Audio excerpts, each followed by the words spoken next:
আপনি নিজেই যদি হতে পারেন কাচ্চি বিরিয়ানি মাস্টার, তাহলে রেস্টুরেন্ট থেকে কাচ্চি বিরিয়ানি কিনে আনার কি দরকার। আসসালামু আলাইকুম, hello viewers, welcome to my channel. কেমন আছেন সবাই? আশা করছি দেশ ও দেশের বাইরে থেকে যারা দেখছেন সবাই ভালো আছেন, সুস্থ আছেন। আজকে আমি আপনাদের জন্য এনেছি একেবারেই রাজকীয় স্বাদের ঘরে বানানো অসাধারণ কাচ্চি বিরিয়ানি রেসিপি। অনেকেই ভাবেন কাচ্চি মানে ঝামেলা, আসল রান্না হয় নাকি শুধু রেস্টুরেন্টে। কিন্তু না, আপনি যদি রান্না ভালোবাসেন তাহলে আজকের এই কাচ্চি আপনার হাতেই হবে মাস্টার ক্লাস। চলুন তাহলে দেখে নিই কিভাবে আপনি আপনার স্বপ্নের কাচ্চি তৈরি করবেন।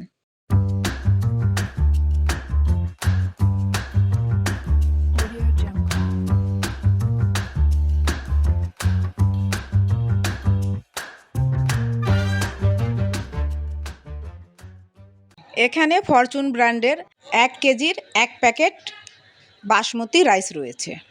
এবার প্যাকেটটি খুলে একটি বোলের মধ্যে সম্পূর্ণ রাইসগুলো ঢেলে দিলাম। এবার এই রাইসগুলোর মধ্যে পানি দিয়ে দিলাম। বাসমতি চাল দিয়ে বিরিয়ানি রান্না করতে হলে রান্নার অবশ্যই 1 ঘন্টা আগে রাইসটাকে ভিজিয়ে রাখতে হবে, তাহলে বিরিয়ানি রান্নাটা খুব ভালো হয়, রেজাল্টটা ভালো আসে, আর রাইসগুলোর ভিতরে একটা জুসিনেস ভাব থাকে। আমি 1 ঘন্টার জন্য ভিজিয়ে রাখলাম, ফিরে আসছি 1 ঘন্টা পরে। কাচ্চি বিরিয়ানি রান্না করার জন্য এখানে আমি 1.5 কেজি পরিমাণ মাংস নিয়েছি। এই বিরিয়ানিটা আমি রাঁধুনি রেডি মিক্সড কাচ্চি বিরিয়ানি মশলা দিয়ে রান্না করব, তার জন্য 1 প্যাকেট বিরিয়ানি মশলার নিয়ে নিলাম। এই প্যাকেটটার ভিতরে আরও 2টি প্যাকেট থাকে, একটা গুঁড়া মশলা থাকে আর একটা গোটা মশলা থাকে। আমি কেটে আপনাদেরকে গোটা মশলাগুলো দেখাচ্ছি। এখানে তেজপাতা, শাহি জিরা, শাহি গোলমরিচ, সাদা এলাচ, দারচিনি মশলাগুলো রয়েছে। এবার মাংসগুলোকে ম্যারিনেট করব, তার জন্য একটি সসপ্যানের মধ্যে মাংসগুলোকে ঢেলে নিলাম এবং 2 টেবিল চামচ পরিমাণ আদা বাটা দিলাম, 2 টেবিল চামচ পরিমাণ রসুন বাটা দিলাম, তেজপাতা দিয়ে দিলাম, দারচিনি দিলাম। এক কথায় প্যাকেটের যে গোটা মশলাগুলো ছিল সেখান থেকে অর্ধেক মশলাটা দিয়ে দিলাম, আর বাকি অর্ধেকটা রাইসের মধ্যে দিব। এবার রাঁধুনি রেডি মিক্সড কাচ্চি বিরিয়ানির গুঁড়া মশলার প্যাকেটটি কেটে সম্পূর্ণ ঢেলে দিলাম। এখানে আমি হাফ জয়ফল পেস্ট করে এনেছি, সেটা মাংসের মধ্যে ঢেলে দিলাম। এই জয়ফলটা দিলে মাংসটা খুব ভালো সিদ্ধ হবে। এবার স্বাদ অনুযায়ী লবণ দিলাম, টেস্ট এনহ্যান্স করার জন্য 1 চামচ চিনি দিলাম, আপনারা না চাইলে স্কিপ করতে পারেন। পেঁয়াজ বেরেস্তা করার যে তেল বেঁচে গিয়েছিল সেই 1 কাপ তেলগুলো ঢেলে দিলাম। এখানে আমি 2 কাপ পরিমাণ সয়াবিন তেল অ্যাড করেছি। এবার হাত দিয়ে খুব ভালোভাবে মাখিয়ে নেব।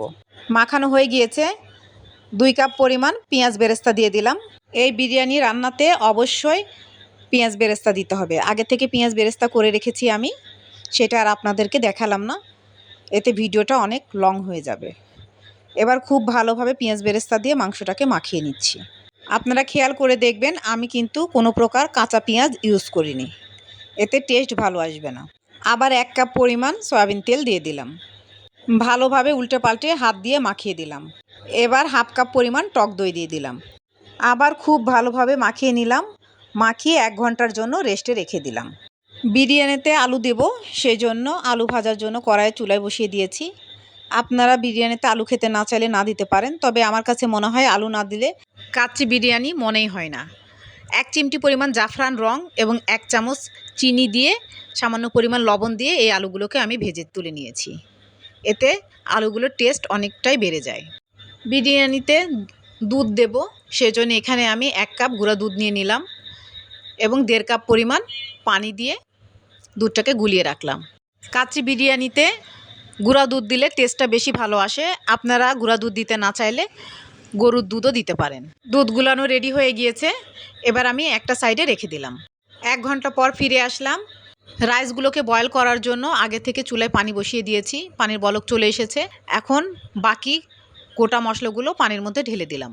স্বাদ অনুযায়ী লবণ দিলাম, 2 টেবিল চামচ পরিমাণ সয়াবিন তেল দিয়ে দিলাম, এতে রাইসটা ঝরঝরে হবে। 1 পিস লেবুর জুস দিয়ে দিলাম। এবার পানিটা খুব ভালোভাবে বলক চলে এসেছে। এবার এই রাইসগুলোকে ফুটানো পানির মধ্যে ঢেলে দিলাম। সঙ্গে সঙ্গে নেড়ে দিতে হবে, নয়তো নিচে লেগে যেতে পারে। এবার এই রাইসগুলোকে আমি ঘড়ি ধরে 6 মিনিট পানির মধ্যে ফুটিয়ে নিব। আর একটা কথা বলে রাখি, চালগুলোকে 1 ঘন্টা ভিজিয়ে রাখার পরে 15 মিনিট পানি ঝরিয়ে রেখেছি।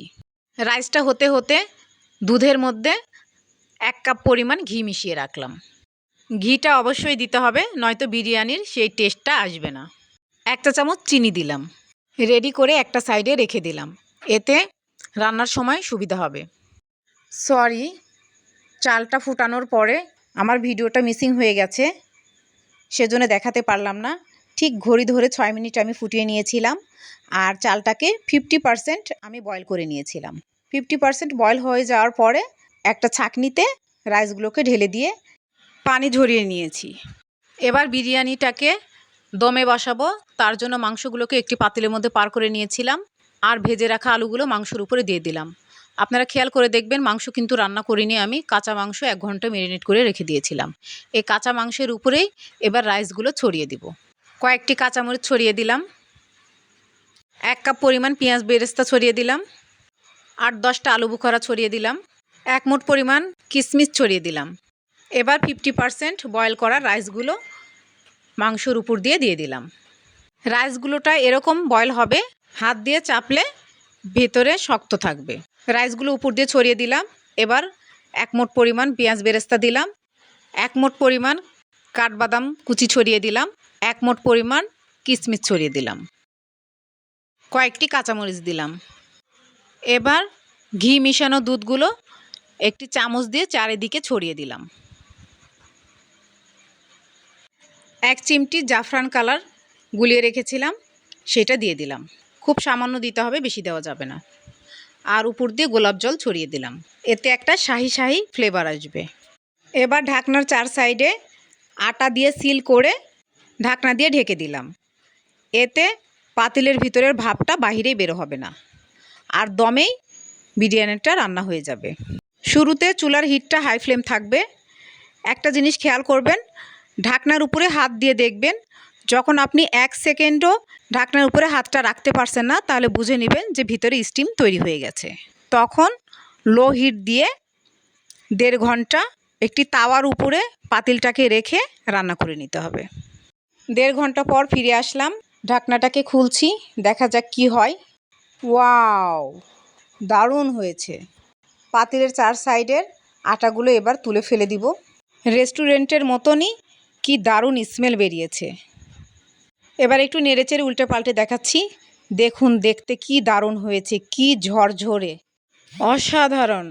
দেখতে যেমন লোভনীয় হয়েছে, খেতেও কিন্তু দারুণ টেস্ট হয়েছে। আমি আপনাদের একটি প্লেটে সার্ভ করে দেখাচ্ছি। বাড়িতেই যদি এত সুন্দর কাচ্চি বিরিয়ানি রান্না করে খাওয়া যায়, তাহলে রেস্টুরেন্ট থেকে কিনে নিয়ে আসার কী দরকার। এত ভালো হয়েছে, দেখতে যেমন কালারফুল হয়েছে, খেতেও কিন্তু খুবই টেস্ট হয়েছে। অবশ্যই বাসায় আপনাদেরকে আমার রেসিপি ফলো করে ট্রাই করতে হবে। ভিতরটাও খুব জুসি জুসি হয়েছে। আমি একটি মাংস হাত দিয়ে ছিঁড়ে দেখাচ্ছি কতটা নরম হয়েছে। কেমন লাগলো আজকের রেসিপিটা কমেন্টে অবশ্যই জানাবেন। রেডি হয়ে গেল খুব সহজ পদ্ধতিতে kacchi biryani recipe. New video দেখার ইনভাইট করে আজকে বিদায় নিচ্ছি। ভালো থাকবেন, ভালো রাখবেন, আমার জন্য দোয়া করবেন। আল্লাহ হাফেজ।